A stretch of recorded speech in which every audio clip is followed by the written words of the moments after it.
Mabuting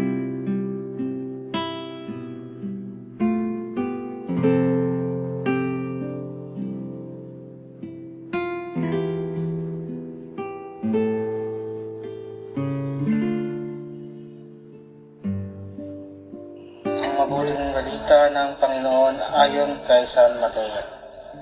Noong panahon iyon, nang makating kay Herodes na tetrarca balita tungkol kay Jesus, sinabi niya sa kanyang mga lingkod, siya ay si Juan Bautista na muling nabuhay, kaya siya nakagawa ng mga himala.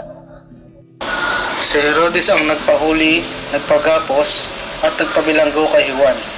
Ang dahilan ay si Herodias na asawa ng kapatid niyang si Felipe.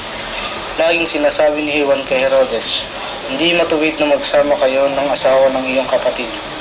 Ibig ni Herodes na ipapatay si Juan, ngunit natatakot siya sa mga Hudyo, sapagkat kinikilala nilang propeta si Juan Bautista.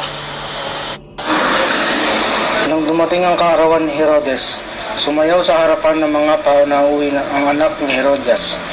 Labis na nasiyahan si Herodes, kaya't isinumpa niyang ibibigay sa dalaga ang anumang hilingin nito. Sa udyok ang kanyang ina ay sinabi ng dalaga, ibigay po ninyo sa akin ngayon din sa isang pinggan ang ulo ni Juan Bautista.